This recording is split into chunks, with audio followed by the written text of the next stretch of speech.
વાવ વિધાનસભાની પેટા ચૂંટણીમાં પરિવર્તન થયું। 2009થી બનાસકાંઠાનો ઇતિહાસ હતો તે પ્રમાણે વાવ વિધાનસભાનું પરિણામ આવ્યું।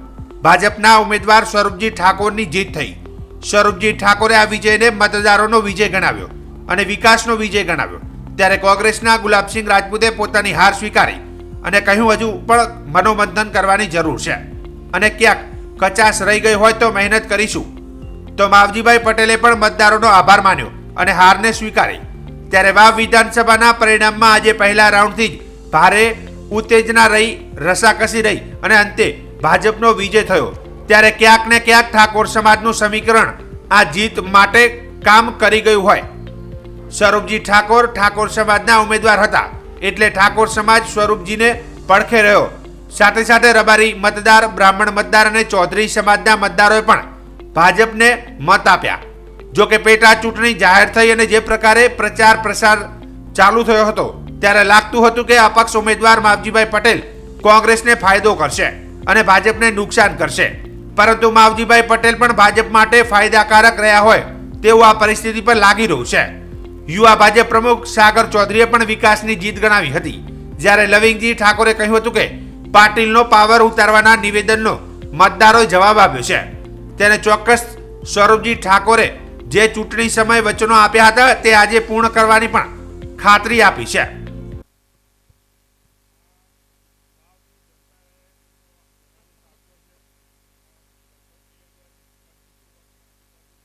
ચૂંટણીના પરિણામમાં ફેર પડ્યો છે।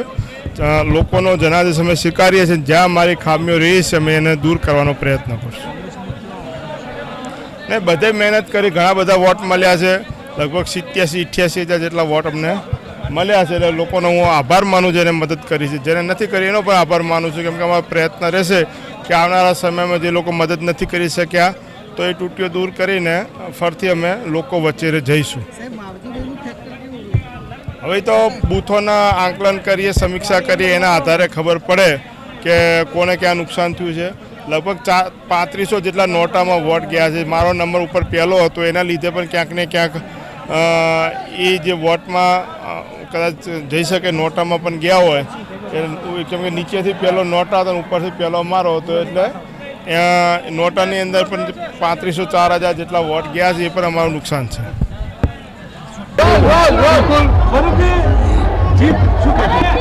જીત આ અઢારે આલમની જીત છે। અઢારે આલમનો હું ખૂબ ખૂબ આભાર માનું છું। તમામનો આભાર માનું છું। વાવ વિધાનસભાની જનતાનો ખૂબ હૃદય દિલથી આભાર માનું છું। તમામ કાર્યકર્તાઓનો આભાર માનું છું। તમામ ભારતીય જનતા પાર્ટીના અમારા પરિવારનો આભાર માનું છું।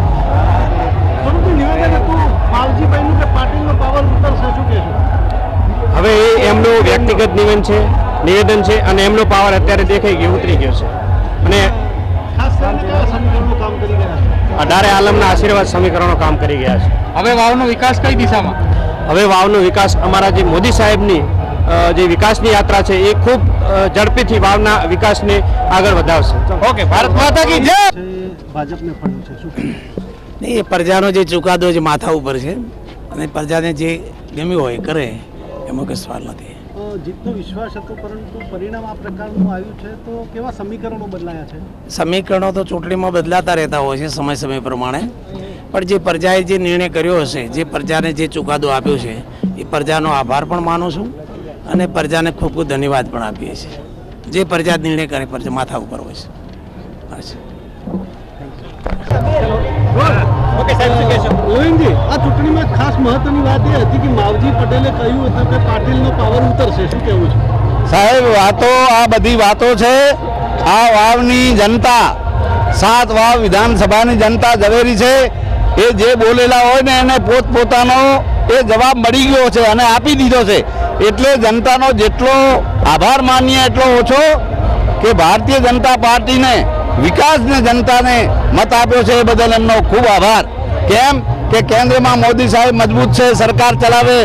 અહીંયા ભૂપેન્દ્ર પટેલ સાહેબ ભારતીય જનતા પાર્ટીની સરકાર, ડબલ એન્જિનની સરકાર, અને જે લોકોનો સતત વિકાસ આગળ વધાવી રહ્યા છે, એ વિકાસને વેગ આપ્યો છે, એ બદલ વાવની જનતાનો જેટલો હું આભાર માનું હૃદયથી એટલો ઓછો છે।